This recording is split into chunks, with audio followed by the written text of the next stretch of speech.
Indian Foreign Minister Dr. S. Jaishankar has just spoken to Qatari Prime Minister Al Thani. He has tweeted that the two sides discussed India's targeted and measured response to deter cross-border terrorism. This comes in the backdrop of Operation Sindoor in the wee hours of Thursday. In past instances of India-Pakistan conflict, such as the 2019 Pulwama attack, Qatar offered to mediate between India and Pakistan.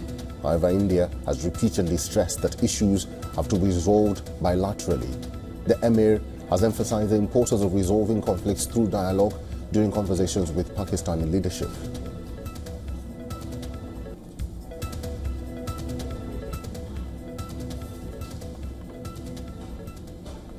Let's talk to our assistant editor for Foreign Affairs, Sidhant Subol, who's now joining us live on the phone.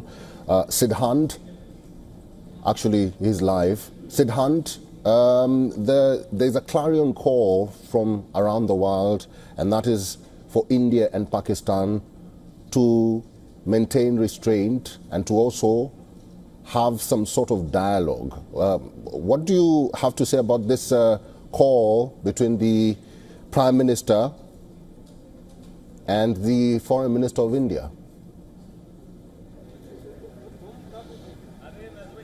Well, Eric, before that, let me tell you the big story right now, which is breaking. I'm standing just in front of the Ministry of External Affairs headquarters here in Delhi, and the foreign ambassadors, envoys of the UNSC members, the United Nations Security Council, have been called, both the permanent and non-permanent. And even as I arrived there, I saw the Russian ambassador and the Chinese ambassador entering the very building where the MEA headquarters is located. So there you have it. You can see vehicles right now parked outside the MEA headquarters, and right now in this place, the Foreign Secretary is briefing the foreign envoys regarding the Operation Sindoor, which the Indian side had undertaken earlier this morning. The Indian side is briefing the UNSC members at a time when we know that Pakistan is a non-permanent member as well and is likely to rake up Kashmir at the UNSC, something that we saw on Monday as well. And even as that happens, there have been rounds of conversations as well. The Indian External Affairs Minister Dr. S. Jaishankar has spoken to the Qatari Foreign Minister. We know that more such telephonic conversations are due. In fact, the Indian External Affairs Minister is expected to speak to the French Foreign Minister as well. The Indian NSA, Ajit Doval, has spoken to 8 of his counterparts, including the Chinese Foreign Minister Wang Yi, and the American side, the French side, the Japanese, the Russian, and from the UAE and Saudi Arabia. So the focus now is on dealing with the diplomatic onslaught that can be expected in the aftermath of the Indian strikes, particularly with the Pakistani side coming out with its own narrative. But Indian side has been clear that when it comes to the issue of terrorism, there is zero tolerance. India is going to strike against terrorists, and that is the clear message. But before I wind up, I'll show you the visuals again of the South Block, where all the activity is now taking place here in Delhi, where the Indian Foreign Secretary is briefing the top envoys of many countries, the UNSC member countries, regarding the developing situation in the aftermath of Sindoor operation. We know that there could be an escalation by the Pakistanis. Will there be a strike by the Pakistanis? That's a big question, because that can lead to further military conflict in the region. Sidhant Subol is our assistant editor for Foreign Affairs. Sidhant Subol, stay with me, because we will still talk about what is happening at the EAM, and India is calling all the permanent and non-permanent members of the United Security Council for a briefing in New Delhi on Operation Sindoor. The Ministry of External Affairs has called all foreign envoys in New Delhi to the MEA headquarters for the briefing on the military operation. Let's now talk to our correspondent, Idris Lone, who's also joining us live at this hour. And we also have our assistant editor for Foreign Affairs, Sidhant Subol. Idris Lone, I'll start with you. We do understand that Pakistan continues to violate the ceasefire agreement for the 12th or 13th time. Probably you can update us on the latest on that.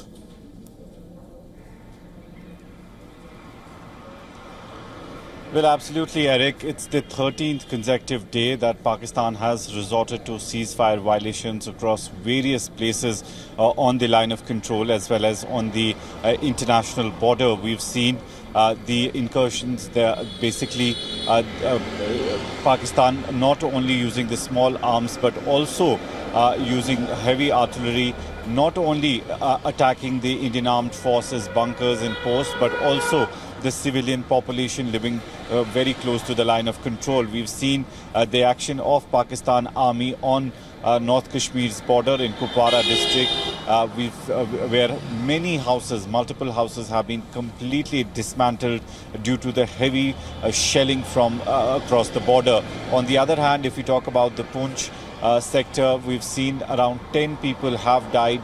Around 50 people in total in Jammu and Kashmir have been injured because of these ceasefire violations from across the border.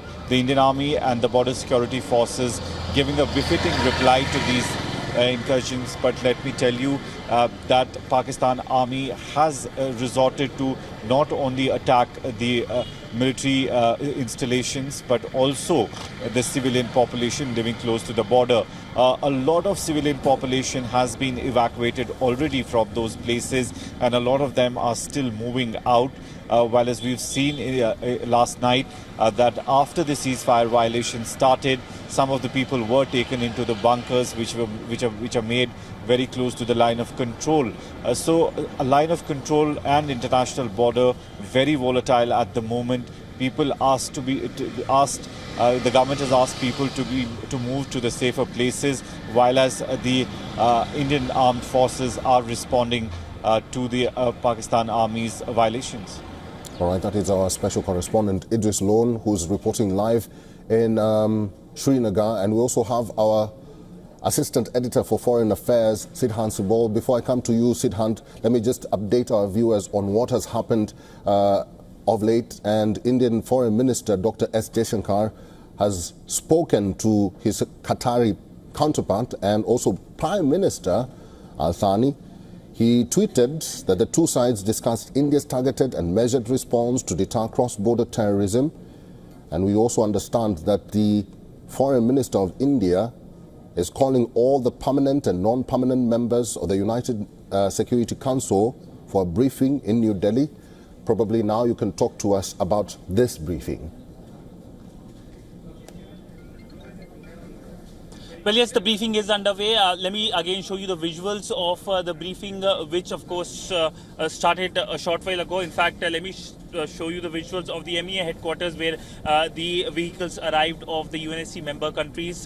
I could see the UK envoys vehicles standing outside, but it is expected that India will brief the UNSC member countries because it's clear that Pakistan will try to rake up Kashmir at the UNSC later tonight. So it's expected to be a long night given the fact that a lot of developments are expected in the UN. But right now, the action here, the developments here, where of course we know that the Pakistani terror which continues to impact India is something that India will be talking with the foreign envoys and also briefing that India's focus was not escalation. India's focus was on striking the terror infrastructure in Pakistan, not military infrastructure.